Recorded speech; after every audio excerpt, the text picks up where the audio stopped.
If I'd known that one tiny smile would change the entire direction of my life, I would have kept my eyes glued to the floor. But fate doesn't like obedient girls. It likes accidents. And mine started with spilled champagne, a crowded hotel bar, and a man whose presence felt like a crime scene before the crime happened. It began like this. I pushed open the heavy glass doors of the Aurelio Hotel bar, a place I had no business being in. Every corner glowed with polished gold and quiet wealth. The kind of place where people wore money the way others wore perfume. The kind of place where security guards didn't even bother checking IDs because everyone inside had already passed 10 unspoken tests to be here. And then there was me. In my simple black dress, borrowed heels, and a confidence held together with a safety pin. All you have to do is blend in, my friend had told me. Blend in? I looked like I'd taken a wrong turn into a billionaire's living room. Still, I straightened my shoulders and walked in. I didn't want anything dramatic, just a quick drink, a moment to breathe, and maybe a peek into the kind of world I'd never be part of.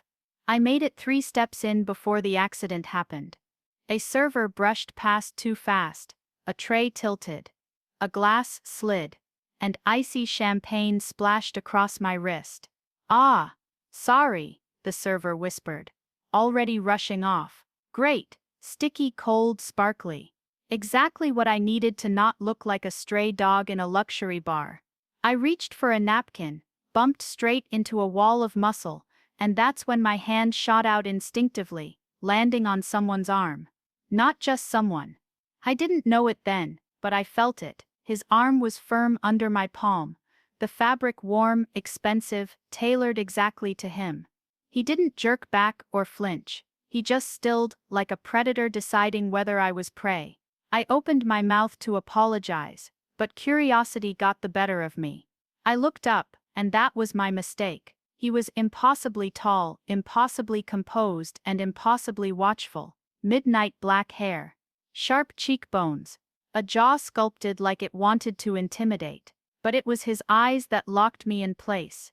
A deep, unreadable stare that carried the quiet threat of someone who was used to being feared. His presence felt wrong.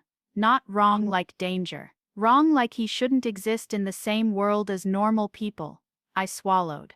Sorry. I was just. He didn't blink. He didn't move. He didn't even glance at my champagne-soaked hand. He just studied me, slowly, like I was a puzzle piece that didn't belong in the box but somehow fit anyway. And because my nerves were unraveling and because my mouth betrayed me at the worst possible time, I gave him a tiny, awkward smile, a peace-offering smile, a please don't be mad I touched you smile. Nothing more, but something flickered across his face, brief, sharp, electric, like a flame catching. I felt it, a shift in the air. His voice when it came was low and smooth, with a hint of danger coiled inside. "You touched me." He said it like a reverent accusation. My breath caught. Sorry. I didn't mean it was an accident." And then he continued, his eyes dropping briefly to my mouth before returning to mine. "You smiled." My stomach flipped. I wasn't flirting. He stepped closer, closing the space between us as if it offended him. "Are you sure?" he asked softly. The way he said it, God, my knees almost questioned their job. I nodded, far too quickly. He tilted his head, studying my panic like it was a secret he wanted to break open. "You look nervous," he murmured. "I make people nervous." My pulse thudded. "I just came to get a drink." His eyes darkened, and instead you got me. I swallowed hard. This wasn't normal attention. This wasn't casual curiosity. This was a man who didn't lose interest. Mitraden, sticky tang, but me's intratain. A man who decided, and he had decided something about me. The bar noise faded, laughter, clinking glasses, music, all blurred behind the sound of my heartbeat. "Let me pass," I whispered, needing distance before I did something stupid like look at him again. He stepped aside. But not away. He positioned himself right behind me, close enough for heat to radiate off him, close enough that when I inhaled, I caught the faint scent of smoke, spice, and something dark that didn't belong to cologne. Go on, he said softly. Order. My fingers brushed the bar counter. They trembled. He leaned in, his lips near my ear, and whispered, I'm curious how long you'll pretend you didn't flirt with me. I froze, because his tone wasn't teasing. It was certain, claiming. Danger wrapped in silk. I turned slowly, my breath shaking. Who are you? I asked. He smiled, barely, just one corner of his mouth, but it was a smile that knew things, promised things, threatened things. I'll tell you, he said, when you admit what you just did. I didn't move. I couldn't. Something about the way he said admit it froze every sensible part of me in place. Like he'd reached into the noise and dim lights of the bar and pulled a string only I could feel. My throat tightened. I didn't flirt, I insisted, weaker than I wanted. He held my gaze for a long, unsettling moment.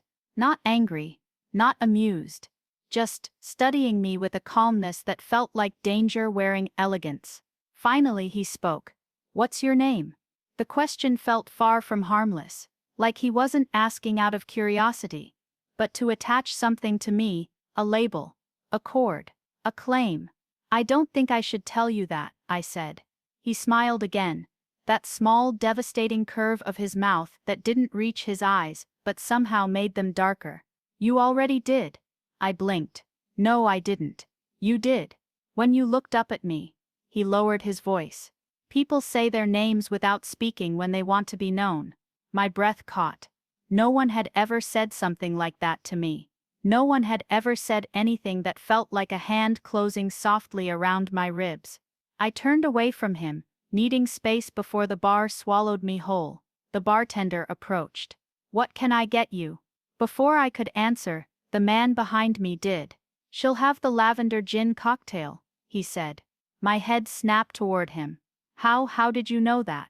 He didn't look at me. He only watched the bartender pour the drink, as if he'd been in control of this moment long before I stepped through the doors. You paused when you saw the menu, he said quietly. Not at the prices, at the ingredients. I opened my mouth, but he continued. Lavender reminds you of something. Someone. I took a shaky breath. You don't know anything about me. He finally looked at me again, and the intensity of it felt like he was pulling the truth out of my veins. You're right, he said. I don't. He stepped closer.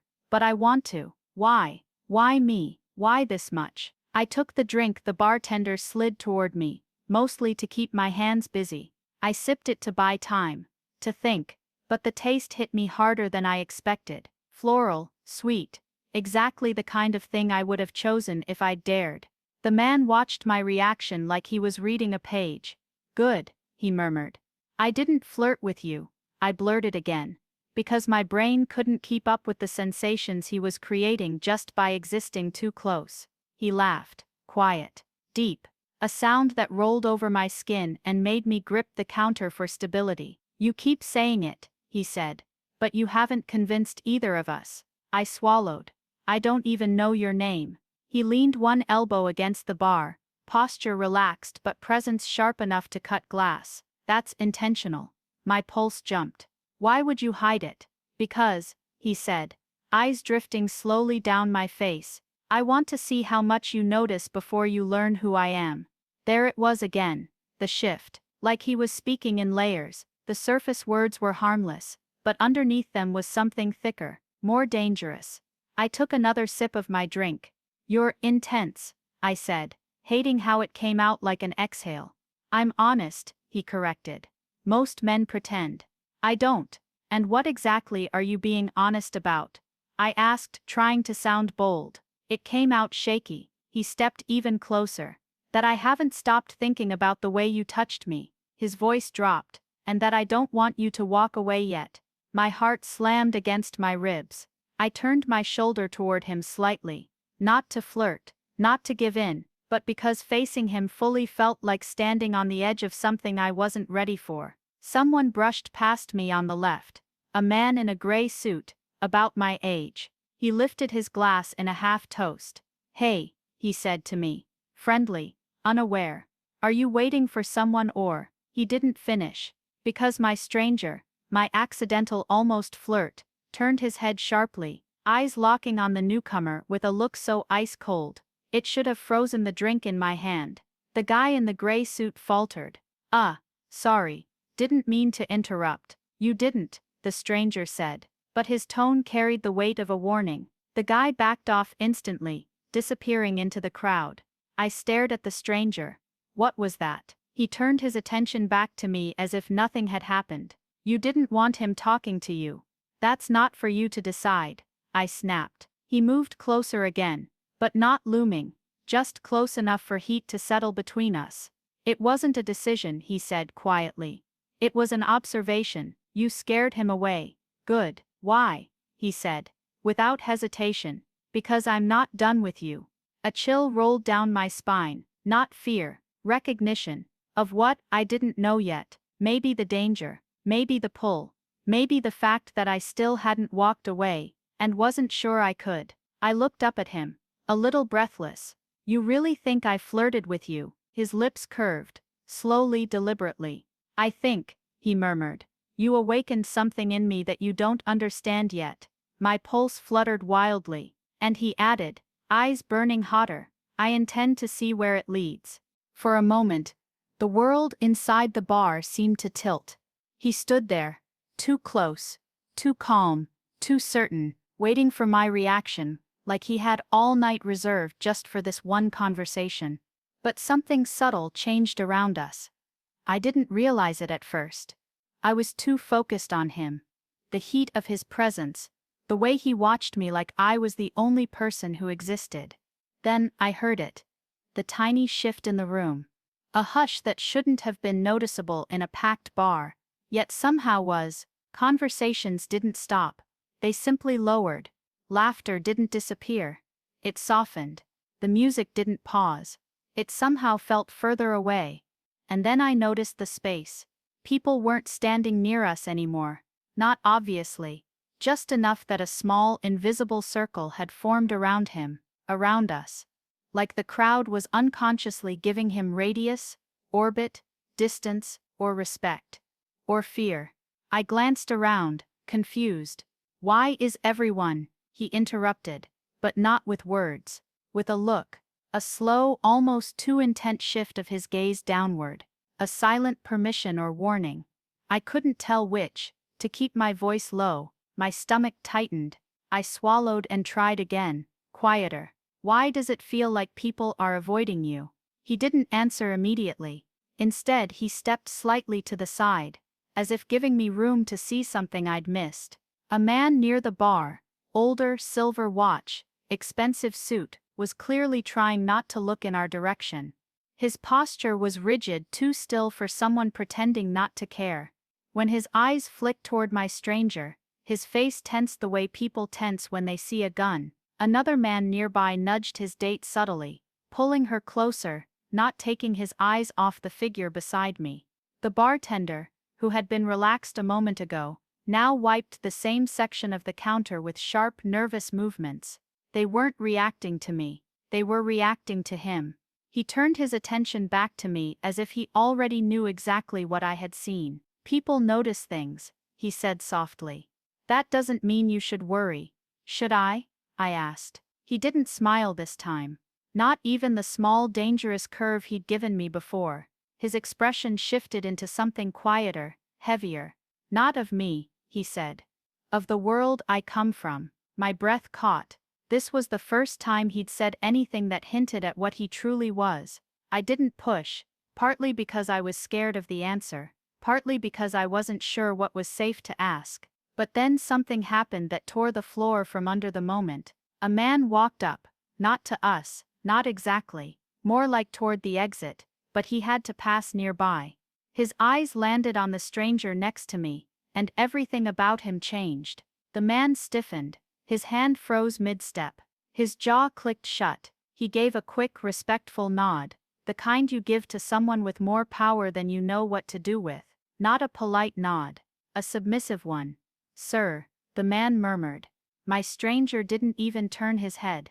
He just flicked his fingers in a tiny motion, a gesture that somehow said, go. The man hurried off, and my heart dropped. Because nobody did that for ordinary people. Nobody deferred like that unless they feared what would happen if they didn't. I turned to him slowly. What did he call you? His eyes held mine with that same unshakable depth, the kind that made me feel like he was peeling back my thoughts to read them before I formed them. That's not important, he said softly. It is to me. A long, deliberate silence stretched between us. He didn't look away, didn't break, didn't soften. Then finally he exhaled. Not in irritation, but in surrender, a reluctant acceptance that I wouldn't let this go. My name, he said, voice quiet but heavy, is Lucian Moretti. The name didn't ring a bell, but the atmosphere of the bar reacted before my mind did. Someone at a nearby table stilled. One of the servers glanced over. Even the bartender's hand hesitated for a split second. Lucian watched my confusion settle into realization. You don't recognize it, he said, almost studying the innocence of that fact. No, I admitted. Should I? Not necessarily, I frowned.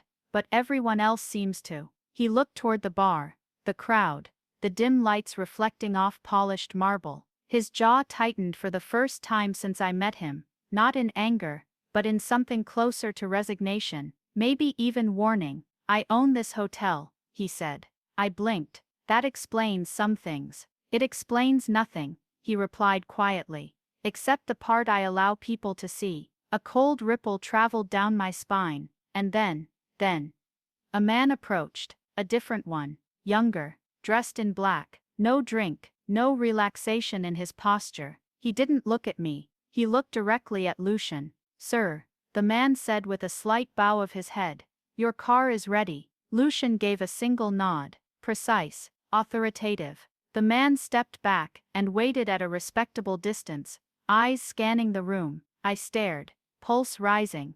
I thought you said. I said I owned a hotel, he interrupted gently. Not that I was only a hotel owner. The air thinned between us, not because of fear, but because the puzzle pieces were sliding together so quickly they scraped. The distance people gave him, the way strangers stiffened, the security that wasn't wearing uniforms, the silence that followed him like a shadow. My voice was barely a breath. What are you? He stepped closer, slowly, giving me time to move if I wanted to. I didn't. When he stopped in front of me, not touching me, not trapping me, just standing near enough that I felt the gravity of him, he said quietly. I am someone, he murmured, that you didn't mean to flirt with. My heart hammered. And someone, he added, who won't let that moment go. Thunder cracked somewhere inside my chest. He lifted his hand, not to touch me, but to slide a gold-embossed card onto the bar counter between us. His eyes on mine, voice low, steady, deliberate. This is the only number I answer myself. I stared at the card, then him. What if I don't call? I whispered.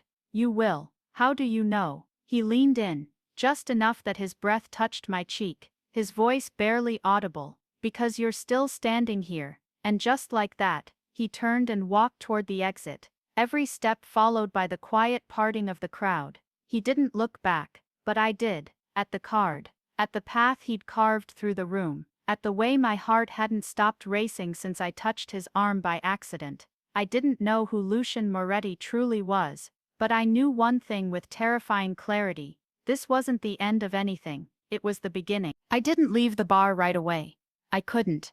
I stood there staring at the gold-embossed card Lucian Moretti had left on the counter.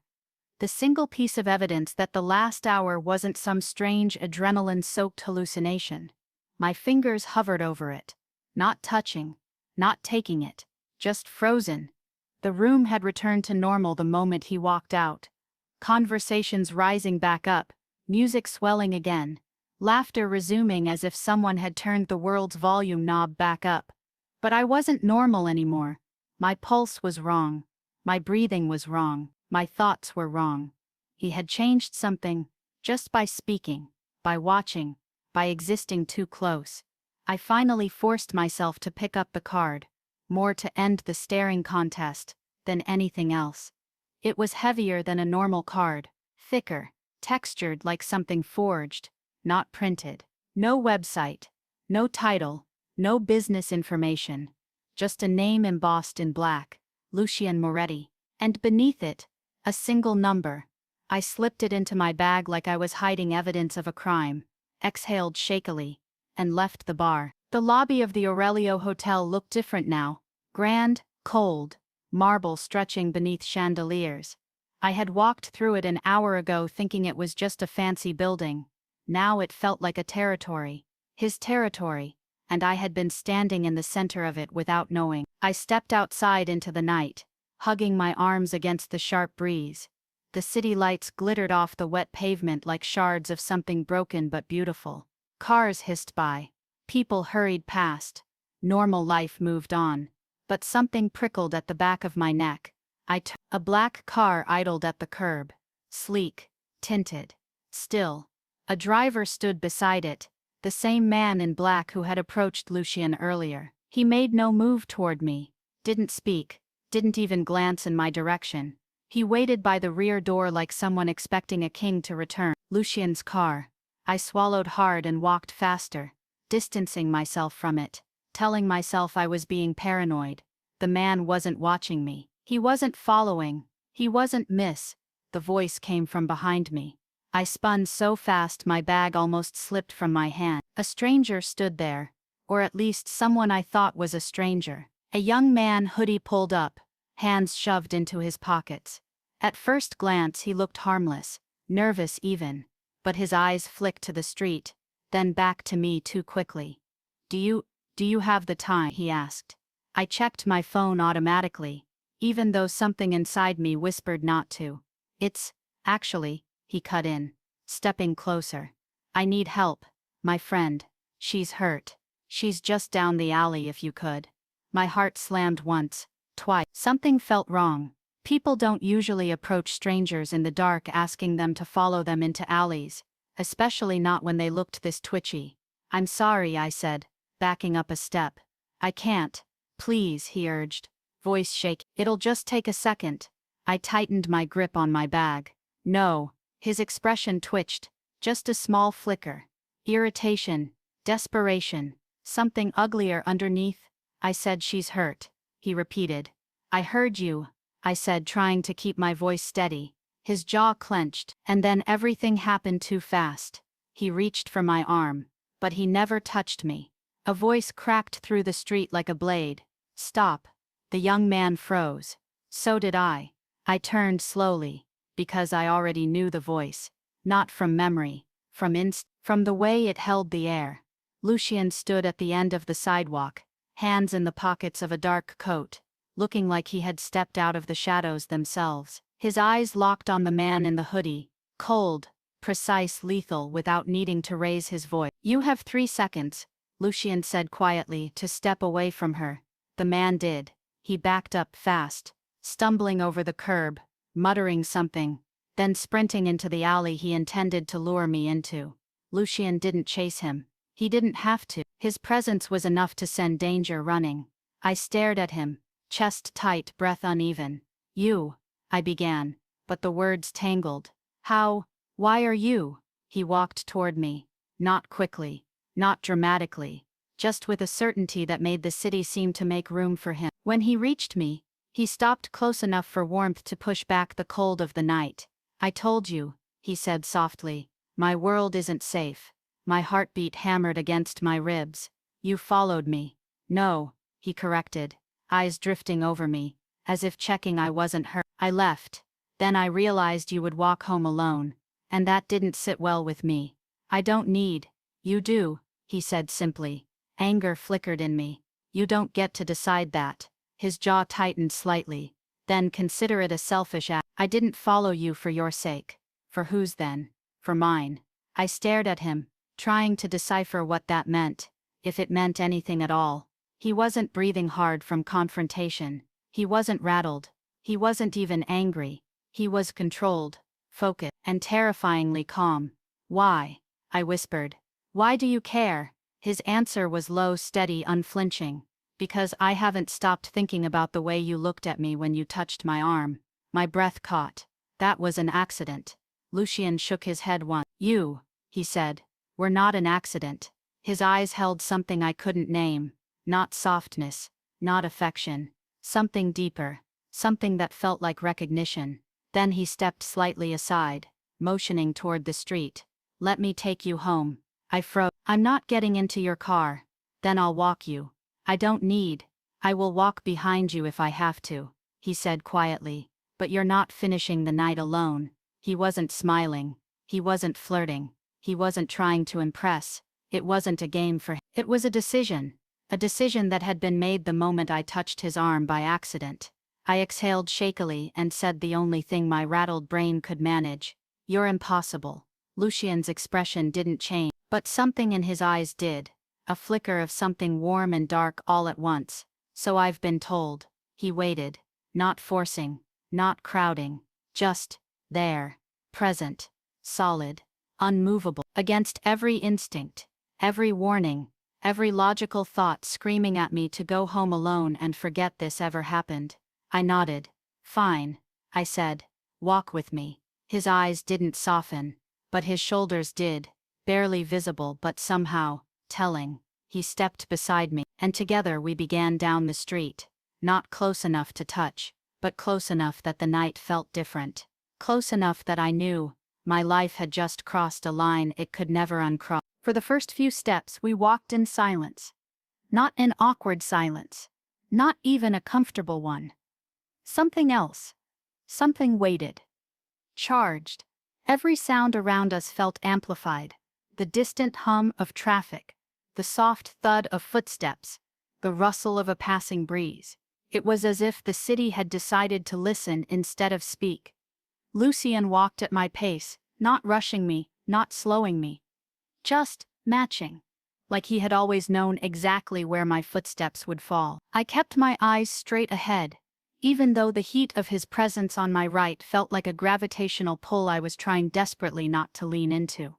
"You don't have to walk me the whole way," I said finally, just to break the pressure inside my own chest. "I know," he replied. A simple answer, but it carried the same quiet certainty he'd had since the moment I met him. Like every decision he made came from instinct, not effort. We passed a row of closed shops, their signs dark and windows reflecting the city's glow. My reflection moved beside me. Small, restless. Him sharp lines, tall, controlled. "You didn't have to stop that man," I said after a moment. It wasn't true, but it was safer than saying what I really felt. "I'm glad you were there." "I didn't stop him," Lucien said calmly. "I stopped what he planned to do next." A chill slid down my spine. "How did you know he was lying?" Lucien glanced at me, not with irritation but with a kind of tired patience. The kind you give someone who has no idea how sharp the world can be. "I grew up in places where people only ask for help to take something from you," he said. His approach was wrong. His stance was wrong. His tone was wrong. His timing was wrong. A pause, and he looked at you like a target. Not a request. I shivered despite myself. "You rid all of that in a few seconds?" "In less." He stopped walking for a heartbeat. "People like him, they're predictable." I stared at the ground, processing that. When Lucien began walking again, I matched him without thinking. After a moment he spoke again, quieter this time. "Has that ever happened to you before?" The question caught me off guard. The concern in it caught me even more. "No," I said. "Not like that." He nodded once. A small motion. But the tension in his jaw told me he didn't like the idea of it happening at all. We reached an intersection. The traffic light flicked from red to green. The glow washed over his face, making his features look sharper, more defined, almost unreal in their precision. "Why were you at the hotel bar tonight?" he asked. "I was meeting a friend," I said, then added, "She canceled at the last minute." "So you stayed?" I shrugged. "I didn't want to waste the dress." Lucien's eyes lowered, not inappropriately, just observing the fabric, the way it hugged my shape, the shimmer where the streetlights touched it. "You shouldn't waste anything," he said softly. "It wasn't expensive." "That isn't what I meant." Something inside my chest tightened. I didn't know what to say, so I didn't say anything. We continued walking. A group of people passed us, laughing loudly, stumbling toward a rideshare. One of the men glanced at me a second too long, and froze when he noticed Lucien walking beside me. He immediately looked away. I exhaled. A slow, shaky breath. What is it about you that makes people react like that? Lucien didn't answer right away. We turned down a quieter street, mine. The buildings here were older, the streetlights dimmer, the city noise fading behind us. If you don't want to talk about it, I began. I will, he said. But only once. I stopped walking. He stopped too, turning slightly to face me. His eyes in the half-dark seemed almost black. People react because they know what I've done, he said. What I'm capable of doing again. My throat tightened. And what is that? I asked. Barely a whisper. He studied me for a long moment. Long enough that I wondered if he'd pull back, shut down, keep his secret sealed. But instead he said, I don't harm the innocent. His voice was low, steady. But I have harmed men who deserved it. And I did not hesitate. A slow, cold current moved through me. He didn't sound proud. He didn't sound ashamed. He sounded honest. I didn't move. I didn't run. I didn't even look away. Maybe that surprised him. Maybe that mattered. Something in his posture eased, barely visible, like a tight thread loosening by 1 millimeter. You should be more afraid than you are, he murmured. Should I? I asked. Yes. I swallowed hard. Then why am I? Lucien exhaled. Not quite a sigh, but something close. Because you don't see the world the way I do. And how do you see it? His eyes drifted over the empty street, the dark corners, the windows lit with late-night lives. I see the dangers first. And me? I asked. How did you see me? He looked back at me, expression unreadable but intense enough to make the night feel warmer. You, he said slowly, were the only thing that didn't feel like a threat. I stared at him, breath caught somewhere deep. He took one small step closer, not enough to touch, but enough that I felt it. I haven't felt that in a very long time. My heart clenched. He shook his head slightly, as if shaking off a thought. You should go inside, he said. You've had enough for one night. We reached the steps of my building. I climbed the first one, then turned. And you? I asked softly. I'll leave when you're safe, he said. I hesitated. Thank you. Lucien's expression didn't change, but something in his eyes flickered again, softer than anything else I'd seen in him. You won't thank me, he said quietly. Not when you understand what knowing me costs. I gripped the railing, pulse pound. Good night, Lucien, I whispered. He dipped his head once, his voice low. Good night. I turned and walked inside. But just before the door closed, I looked back. He was still there, hands in his coat pockets, watching the street, listening for danger, guarding the doorway of a girl he'd met only hours ago. And somehow, I knew, with a clarity that shook me, he wasn't protecting me from the world tonight. He was protecting me from the part of his world that had just noticed me. I didn't sleep well. I didn't expect to.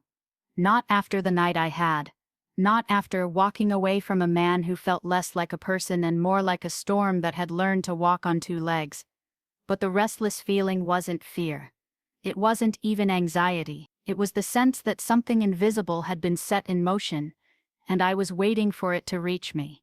Every time I closed my eyes, I saw him again. Standing on my street. Silent. Guarding. Watching shadows like they were living things. Lucien Moretti hadn't touched me. Not really, but somehow he had rearranged the space inside my mind as if he'd been living there for years. I woke up earlier than usual, the faint gray of dawn stretching softly across my bedroom walls. I lay there for a moment, listening to the quiet. The city hadn't fully woken yet. No honking. No chatter. Just the hum of electricity and the distant echo of someone starting their day 3 blocks over.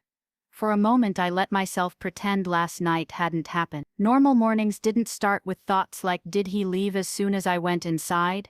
Was he still outside for a while? Does he always move like a shadow that watches without being seen? I groaned and pushed myself out of bed, trying to shake him off. I showered, dressed, made coffee. Routine. Something safe. Something normal. But normal didn't quite fit anymore. Every small noise made me look toward the window. Every passing car pulled my attention to the street, and every quiet moment pressed the same question against my ribs. Am I really out of his world? Or already inside it? When I left my apartment, the hallway smelled faintly of fresh paint and someone's cheap cinnamon candle. I locked my door and tucked my bag onto my shoulder, determined to pretend everything was fine. I made it 5 steps, then stopped. There was something on the floor in front of my door. A small object. Neatly placed. Purposeful. I stared at it for a long second before I crouched down and picked it up. A flower. Not a bouquet, not wrapped, not dramatic. Just a single stem of pale purple heliotrope. Small delicate blossoms clustered together, smelling faintly of sweetness and summer.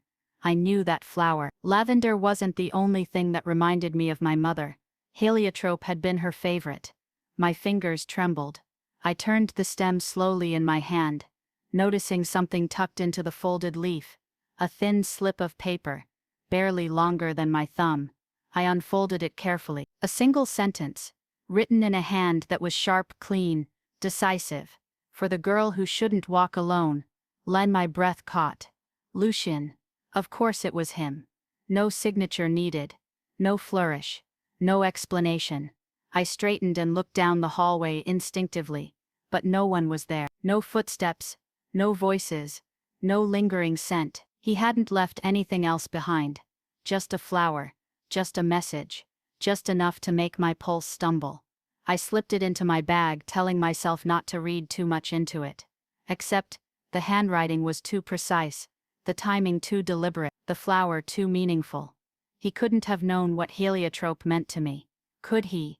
I pushed the thought away. I rushed down the stairs toward the exit, needing air, needing space to think. The morning sun hit me the moment I stepped outside, warm and blinding, and full of promise. It should have grounded me. It didn't, because on the opposite side of the street, leaned casually against a lamppost, a man was watching me. Not Lucien, someone younger, dressed in a leather jacket, hands stuffed deep in his pocket. His posture didn't read threat at first, but his eyes lingered too long, followed me too carefully, tracked my movements the way someone does when they're supposed to. I froze. He didn't approach, didn't signal, didn't move at all. But when our eyes met, he straightened slightly, a tiny adjustment, but unmistakable, like he'd been waiting for me, for this moment. For confirmation, I turned toward the main sidewalk, pretending I didn't notice. My heart beat faster with every step. By the time I reached the corner, a cold realization pressed down on me like a hand over my spine. The man wasn't here by accident, and for the first time since last night, I wasn't thinking about Lucien Moretti. I was thinking about the people who lived in the shadows around him, people who also noticed me now. My phone buzzed in my bag. I pulled it out, half expecting an unknown number. Instead, it was a text from my friend. "Hey, you okay? Never heard from you last night." I typed back quickly. "I'm fine. Long story." I deleted the next sentence twice before settling on, "Let's talk later." I kept walking, trying to calm my breath, trying to convince myself I was imagining things. I wasn't, because halfway down the block my phone buzzed again. This time it was an unknown number. I stopped walking. The message preview was small, only a few words, but it made my skin prickle. Turn around. My breath jolted. I didn't. Not at first. Then slowly, carefully, heart hammering, I turned my head just enough to see the man in the leather jacket still watching me. But he wasn't the one who sent the message, because a second message appeared. Not him, me. My mouth went dry. I turned fully this time, and there, at the end of the street, leaning casually against his black car in broad daylight, coat gone, sleeves rolled, hair ruffled by the wind, Lucien Moretti was watching me with an expression I couldn't decipher. Not anger, not warmth, something sharp, something that said, "You were noticed, by the wrong eyes, and now I have to handle it." My phone buzzed again. "Get in the car, now." And for the first time since I met him, he wasn't asking, he was warning. I didn't obey him immediately. I stood there on the sidewalk, my hands trembling slightly, my heart thudding far too loudly in my chest. The morning light felt too bright, too sharp, slicing clean across the street and exposing everything I didn't want to see. Lucien leaned against the car like the city belonged to him. Not posing, not performing, just existing in that quiet, unnervingly controlled way he had, The kind of stillness that drew every eye without him having to move. He didn't wave me over. He didn't gesture. He didn't repeat himself. He just watched me. And I knew, somehow, that if I didn't move soon, one of two things would happen. Either he would come to me, or someone else would get to me first. My gaze flicked toward the man in the leather jacket. He hadn't moved, but his posture had shifted just enough that I noticed shoulders straighter, stance tighter, attention locked on me with unsettling patience. He wasn't pretending anymore. He was waiting to see which direction I turned, waiting to see who claimed me first. A cold ripple worked its way down my spine. I took one step toward Lucien, then another. The man across the street didn't follow, but his eyes did, tracking my every movement until I was close enough to the black car that he disappeared behind the parked vehicles. Lucien pushed off the car the second I reached the curb.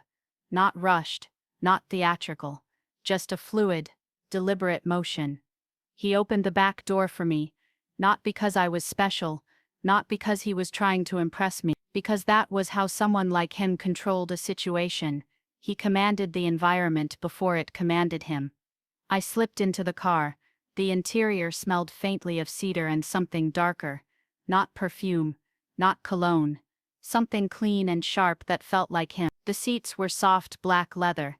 The windows tinted enough that the outside world dimmed instantly. Lucien shut the door behind me. My pulse jumped. He walked around to the other side, and I caught a glimpse of the driver. The same quiet man in black from the night before. His eyes met mine in the rearview mirror for half a second, and even that felt like too much. Lucien opened the opposite door and slid in beside me. He didn't sit close. He didn't loom, but somehow the entire back seat felt smaller with him in it. The door clicked shut. The driver put the car in motion, and the moment the world outside began to move, Lucien finally turned toward me. "You should have told me someone was watching your building," he said. I breathed out slowly. I didn't know he was. He was, Lucien cut in. Not harshly, just certain. He was waiting. He wasn't subtle, and he wasn't shy. "Do you know him?" I asked, my voice quieter than I intended. Lucien didn't answer at first. He watched the street pass through the tinted glass, his jaw tightening slightly. "I know the kind of men who linger outside someone's home in the early morning," he said. "And I know the kind of orders they follow." Orders. The word landed like a weight in my stomach. "Was he following you?" I asked. "No," he said. Then, after a beat, "He was watching you." Ice slid through me. "Why?" I whispered. Lucien's gaze met mine. Steady, unblinking, uncomfortably honest. "Because you were with me last night." I swallowed hard. "But he didn't know who I was." "He didn't need to," Lucien said. "Some men watch what moves around me. Not just me. That sounds like enemies." "It is." I shifted uneasily in the seat, the air in the car suddenly thicker. "Are you in danger?" I asked. Lucien's eyes softened by a fraction, the first shift in his expression since I got in the car. "I'm always in danger," he said. "Not as warning, not as threat, simply as fact. The question is whether you are." Silence folded between us for a moment. Outside the window, the city blurred past, buildings growing taller, streets quieter, traffic thinning, as we turned down a side road. "Why am I?" I asked, trying to hold his gaze and failing. "I don't know anything. I'm not part of anything." "You weren't," he said. "Until last night." I exhaled unevenly. "You said you don't harm innocent people." "I don't. But the people around you don't follow the same philosophy," he finished. A beat of silence. My throat tightened. "So I'm a liability." Lucien turned fully toward me now, not looming, not crowding, just facing me with that quiet magnetic intensity that made it difficult to look away. "You're not a liability," he said. "You're marked." My breath caught. "Marked?" "Not officially," he added quickly. "Not by me, not by anyone in my circle. But someone noticed you. Someone I don't trust." "Then what do we do?" He leaned back in the seat, his expression unreadable. "I make sure they regret noticing." The way he said it, calm, matter-of-fact, made the hair on my arms rise. Not because it scared me, but because it didn't. I should have been terrified. Instead, my voice came out small and steady. Why would they follow me? They don't know who I am. That's not what matters, Lucien said quietly. What matters is that they saw who I looked at. The words hit harder than they should have. I stared at him, unable to think clearly for a moment. Do you look at people like that often? I asked before I could stop myself. Something flickered in his eyes. Something sharp, surprising, almost wounded. No, he said. Then, softer. I don't. Heat climbed into my chest. Confusing, unwelcome, undeniable. The car curved around a quiet corner. The world outside grew dimmer, quieter, more isolated as we drove. Where are we going? I asked. To somewhere safe, he said. Just long enough for me to find out who sent that man. So you brought me here for questioning, I said, half joking, half not. No, Lucien said. I brought you here so no one else gets a chance to. I breathed out slowly. He watched me again, not predatory, not possessive. Something else. Something assessing, searching. I know what you're thinking, he said. I doubt that. You're wondering if getting into this car was a mistake. I didn't answer. And you're wondering what this means, he continued, his voice steady, as if reciting thoughts he'd memorized. Why someone like me would intervene. Why last night mattered to the wrong people. Why you didn't walk away. I swallowed. Maybe. Lucien leaned in just a little. Not enough to touch, only enough that I felt the warmth of him, the gravity of whatever he was about to say. Let me make one thing clear, he murmured. You're not in danger because of something you did. Then, you're in danger, he said softly, because I noticed you first. My chest tightened. He didn't break eye contact, not for a second. And in my world, he added, that is enough to start a war. The city changed around us as the car continued deeper into the quieter streets. At first, it was just the usual shift. Fewer people, fewer storefronts, fewer glowing windows. But then the neighborhoods grew older. Narrower streets. Houses pressed closer together, shadows collecting in the spaces between buildings like they had been waiting there all night. Lucien wasn't looking at me anymore. He was watching the passing streets with a sharpness that didn't belong to a casual observer. His hands didn't fidget. His gaze didn't drift. He monitored everything with the calm focus of someone who had spent years memorizing danger. When he finally spoke, it was low, almost to himself. They're getting careless. Who? I asked. He didn't answer immediately. He waited until the driver made another turn. This one so smooth it felt rehearsed. Then, the men watching you this morning. I stiffened. So there was more than one. There's always more than one, Lucien said. If you see one, there are at least three you don't. A chill rippled down my spine. And they're from your world? I asked. No, he said. And somehow that was worse. The car slowed as we approached an industrial area. Not abandoned, but not lively either. Large brick buildings lined the road. Their windows darkened, their loading docks empty. The kind of place you could miss if you blinked too slowly.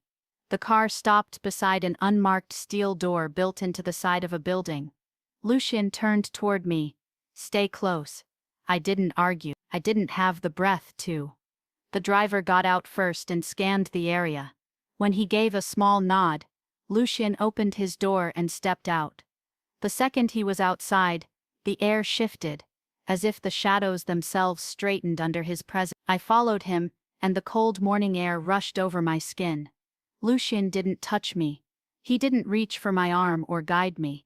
But he positioned himself half a step ahead, a shield without making it look like one. The driver keyed something into a panel beside the steel door. It clicked open, releasing a faint hum of electricity and the scent of metal. Lucien motioned me inside. The door shut behind us with a heavy echoing thud. The hallway beyond was quiet. Clean. Concrete walls, industrial lighting, minimal furniture. It wasn't a hideout or a bunker or a warehouse. It was too tidy for that. Too organized. Where are we? I asked. A safe house, Lucien said. One of mine. One of, how many do you have? He didn't smile. Instead, he answered with a truth that held weight. Enough. He led me down a long hallway and into a room that looked like a cross between a private office and a high-end interrogation room. Not threatening, just stark. Purposeful. A large table. A few chairs, a cabinet with files, a single window facing an inner courtyard instead of the street. I stepped inside cautiously. It wasn't fancy. It wasn't luxurious, and that somehow made it even more terrifying. This wasn't a place meant to impress, it was a place meant to protect, or contain. Lucien closed the door behind us. "You're shaking," he said. "I'm fine," I lied. "You're not." His tone wasn't scolding. It was observant.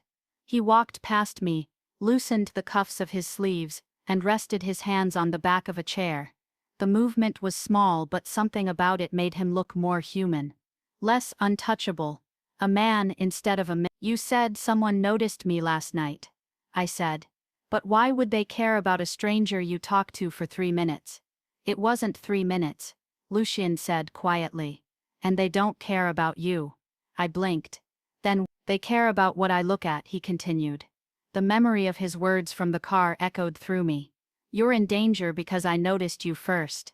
I sank slowly into one of the chairs, my chest tightening. "Explain," I whispered. Lucien exhaled, a slow, controlled release of air. Like he was choosing his words with surgical precision. "There are people who monitor my movements, my business, my alliances, my weaknesses." "Weaknesses," I repeated, my voice thin. His eyes met mine. Unblinking, unsoftening, unavoidable. "And they think you might be one." My pulse stuttered. "I am not." "I know," he said sharply. "You're not anything to them. But they don't see you as a person. They see you as an opening."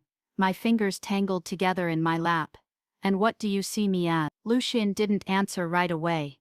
He straightened slowly, the muscles in his jaw tightening as if holding back something he wasn't ready to say. Then he walked toward me, not threateningly but with a heaviness that made the air feel too thick. He stopped a few feet away. "Someone I should have walked away from," he said. His voice was steady, but his eyes, they held something else. Regret, conflict, want. "And yet," I said softly, "you didn't." "No," he said. "I didn't." A long silence. Then he added, almost reluctantly, "And I have no intention of doing so now." My breath caught. Before I could respond, the driver stepped into the doorway. "Sir," he said, "we found something." Lucien's entire demeanor shifted. Not drastically, but subtly. His posture straightened, his eyes sharpened, his voice lost every trace of softness. "What is it?" "A message," the driver replied. "Left on your car." Lucien stilled. My heart hammered. A message, left on his car. The driver handed him a folded piece of paper. Lucien didn't open it immediately. He looked at it the way someone looks at an animal they're not sure will bite. He finally unfolded it. His eyes scanned the contents in one slow pass. His jaw hardened. His grip on the paper tightened. A tension rippled through his shoulders, quiet but unmistakable. "What does it say?" I whispered. Lucien didn't look up. He read it again, slower this time, as if confirming the reality of the words. Then, finally, he lifted his head. His expression was controlled. Too controlled. "Whoever followed you," he said, "wasn't watching you." He took one step toward me. "They were warning me." I swallowed. "About what?" Lucien handed me the note. My fingertips brushed the paper, and the short, blocky handwriting felt colder than the hallway we'd walked through. "We saw who you touched. Next time we touch back." My blood ran cold. Lucien's voice was quiet. Too quiet. "Now do you understand why you're here?" I did, and I was suddenly terrified of what would have happened if he hadn't come this morning. The note felt heavier than paper. It felt like a blade. My fingers tightened around it until the edges bit into my skin. I couldn't stop reading the words even though I tried. "We saw who you touched. Next time, we touch back." Not a threat. A promise. Lucien watched me with that same unreadable intensity he wore when he expected a reaction but didn't want to influence it. "Do you understand now?" he asked quietly. I didn't trust my voice, so I nodded. He stepped closer, slowly, as if approaching something fragile. "You were never meant to be part of this," he said. "And now you are because of me." The way he said it, not dramatic, not self-pitying, just honest, made my chest ache. This is my fault, he continued. My world touched yours, and now someone thinks they can use you to reach me. I swallowed hard. So what do we do? Lucien's jaw flexed. We don't do anything, he said. He took the note from my hand and folded it with precision, sliding it into his coat, as if it belonged to him now, as if all threats against me automatically became his property. You're going to take me home? I asked. No. The word landed like a closing door. You can't go back there, he said. Not until they're dealt with. My pulse thudded. Lucien, I have a life. I have work. I can't just— You can, he said softly, if the alternative is getting hurt. But you don't even know me. His gaze locked onto mine, steady, unblinking. I know enough, he said. I know that something as small as your smile in a crowded bar shouldn't have mattered to me. But it did. My breath caught. And I know, he added, stepping closer, that last night, when you walked past me, something in me woke up that I thought was dead. Heat rushed up my neck. Lucien shook his head. Not in denial, but as if trying to make sense of himself. You think I'm doing this out of obligation, he said. But you're wrong. Then why? I whispered. Because I want you safe. A beat. And because I want you human. For the first time since I met him, Lucien looked breakable. Not weak, never weak, but unarmored in a way he probably hadn't allowed himself to be in years. You don't have to want me back, he said, quietly. This isn't about possession, or claiming, or control. He paused. This is about the fact that when someone threatened you, I felt something I haven't felt in decades. What? I breathed. Fear. The room went silent. He wasn't trying to impress me. He wasn't trying to manipulate me. He was confessing something private, something dangerous for a man like him to admit. He took a step closer. Now we were inches apart. I will resolve this, he said. I will find who followed you, who sent the note, who thinks they can reach me through you. Lucien, and when I do, he continued, voice low, you'll be safe, truly safe. Until then, I'm asking you for something I never ask anyone for. I swallowed, barely able to speak. What? Trust. He didn't say it casually. He didn't toss it at me like a command. He offered it like a vow. I stood there, heart hammering, breath shaking, every instinct torn between fear and the impossible gravity of him. Finally, I exhaled. Okay, I whispered. Lucien's eyes sharpened, not in triumph, not in relief, but in recognition. A decision had been made. A line had been crossed. A door had been opened that neither of us could close again. He reached for my hand, slowly, giving me every opportunity to pull away. I didn't. His fingers brushed mine, warm and steady, and something inside me settled in a way I didn't expect. I will keep you safe, he said. I give you my word. And I believed him. Not because he was powerful. Not because he was dangerous. Not because he was feared. But because every promise he'd made so far, he had kept without hesitation. He released my hand gently, as if memorizing the feeling. Outside the room, the driver cleared his throat softly. Sir, he said, the car is ready. Lucien didn't look away from me. You'll stay somewhere secure, he said. Not forever. Just until this ends. And then, I asked. Lucien's expression softened.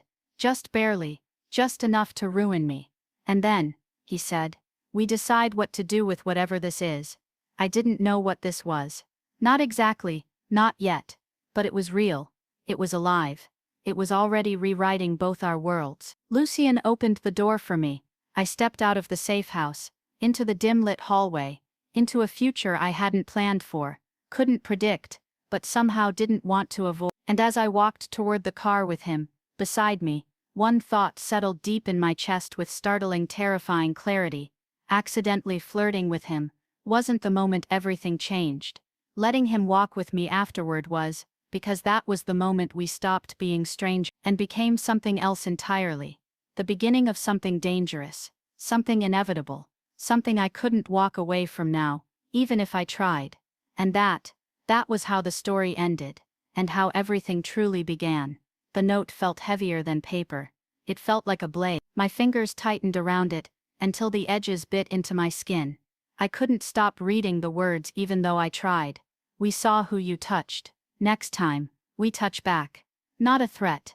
A promise. Lucien watched me with that same unreadable intensity he wore when he expected a reaction, but didn't want to influence it.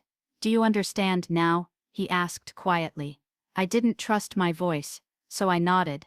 He stepped closer, slowly, as if approaching something fragile. You were never meant to be part of this, he said. And now you are because of me. The way he said it, not dramatic, not self-pitying, just honest, made my chest ache. This is my fault, he continued.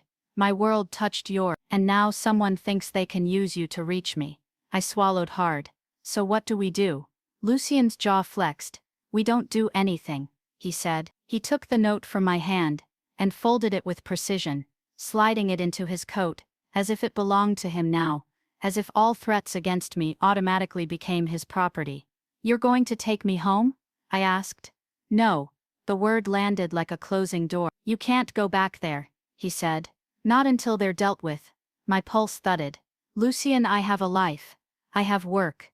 I can't just— You can, he said, softly, if the alternative is getting hurt.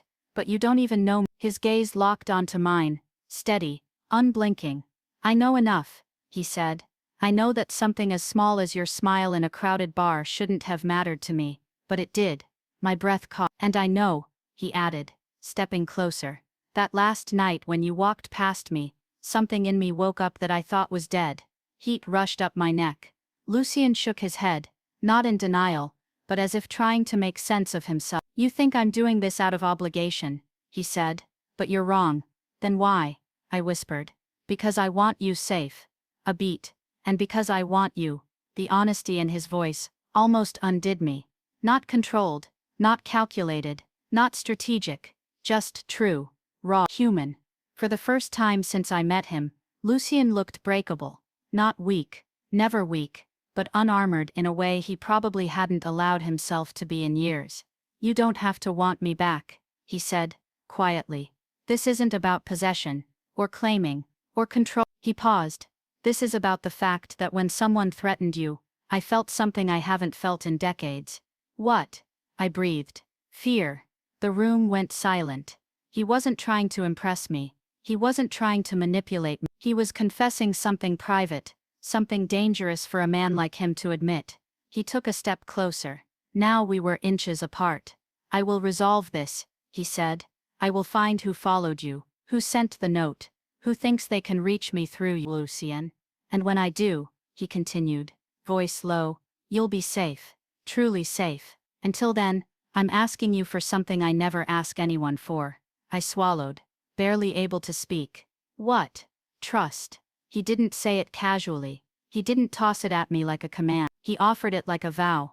I stood there, heart hammering, breath shaking, every instinct torn between fear and the impossible gravity of him.